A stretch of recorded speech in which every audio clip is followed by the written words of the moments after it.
ቆይማ እደውልልሻለሁ በእናትሽ። ወይኔ ኒዝሞ ነው የሚለው ምናምን እየተባለ ዋው ወዴት እየሄድክ ነው? እባክህ። አይ እዚሁ ነው። ምንድነው ደግሞ ከኋላ ያዝከው? እባክህ ቺኳ ልደቷ ነው ዛሬ። ኬት አምጥተህ ነው? ወርቅ ነው የማየው። አንተ ቆይ ባለፈው እናቴ ታማብኛለች መድኃኒት መግዣ ብር አበድር ውስጥ ትላል ነበር እንዴ? ቆይ እሺ ኬት አምጥተህ ነው? በቃ ስልኬንም ሸኩት ያለውን በትበት ብዬ ሞላልቼ ገዛው። በእናትህ አታስጨንቀኝ። ኧረ በስመ አብ ምን አይነት ሰው ነው?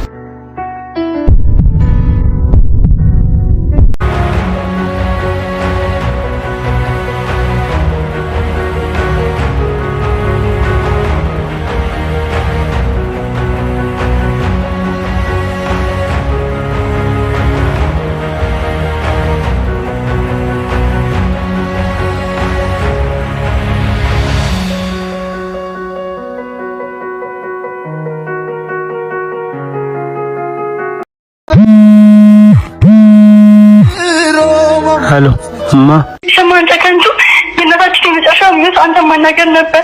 መድኃኒቱን በሰዓት መግዛት ባለመቻል በሙታ ሳይንስ በትክክል እንኳን አላናገርካትም። እናቴ ብለህ ቀርባለኝ ነበር።